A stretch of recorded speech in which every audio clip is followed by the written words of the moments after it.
Dictation 30 second बाद बोली जाएगी।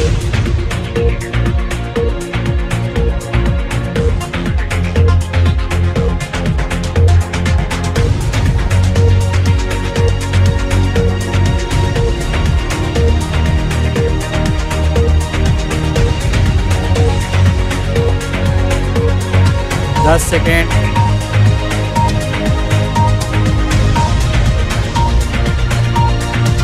Ready, start. जलवायु संकट का मसला दिल्ली में आयोजित G20 शिखर सम्मेलन के दौरान विशेष रूप से स्वच्छ ऊर्जा, सतत विकास और इस संकट को रोकने के लिए आवश्यक सामूहिक जिम्मेदारी पर चर्चा के दौरान जटिल रूप से उभरा।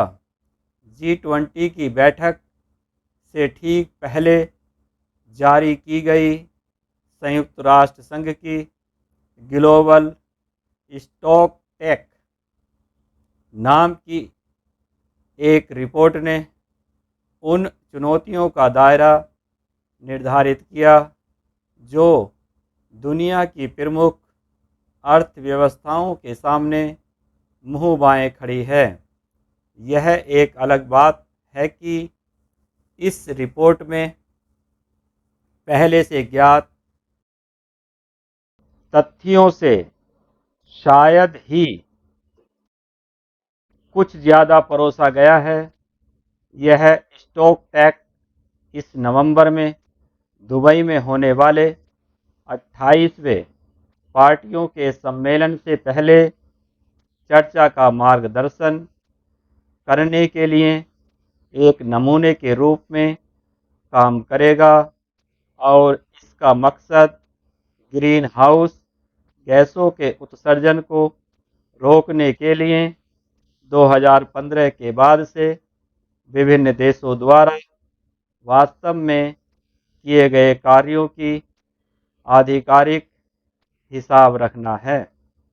उस साल जलवायु परिवर्तन से संबंधित संयुक्त राष्ट्र संघ के करार पर हस्ताक्षर करने वाले देश पेरिस में वैश्विक उत्सर्जन को 2 डिग्री सेल्सियस से अधिक बढ़ने से रोकने और जहां तक संभव हो इसे 1.5 डिग्री सेल्सियस तक सीमित रखने पर सहमत हुए थे। भले ही यह रिपोर्ट कुछ प्रगति को स्वीकार करती है, लेकिन दुनिया अब तक जिस तरह से इन गैसों का उत्सर्जन कर रही है वह निश्चित रूप से पेरिस में सहमत सीमा से पार चली जाएगी।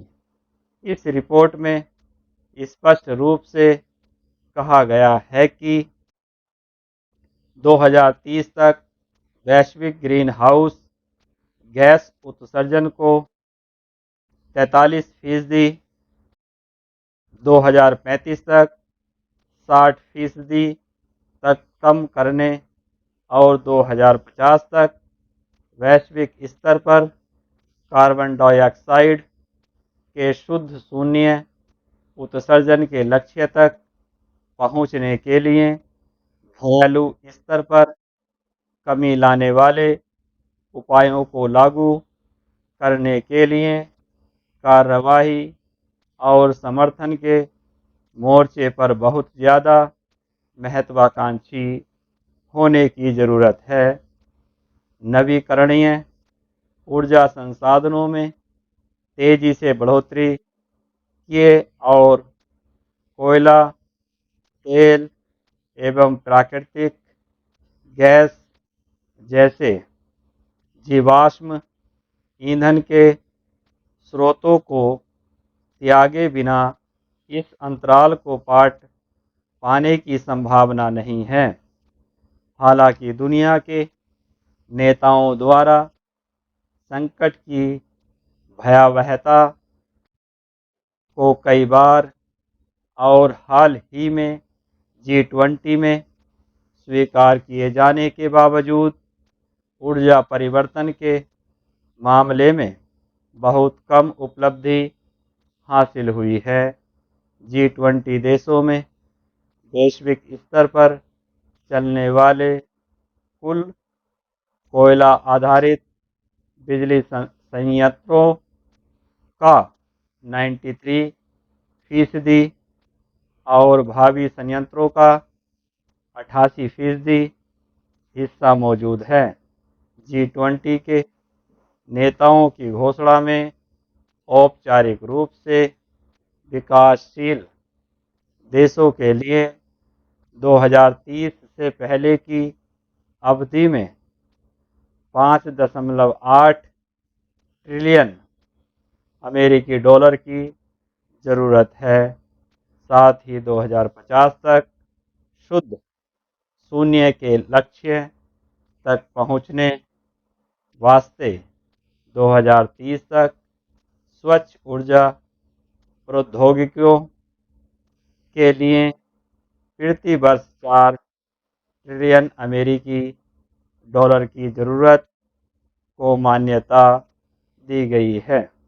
रिपोर्ट में वनों की कटाई को रोकने और स्वच्छ ऊर्जा अर्थव्यवस्था के लिए महत्वपूर्ण पहलुओं के रूप में इलेक्ट्रिक वाहनों को अपनाने की ज़रूरत पर भी जोर दिया गया है।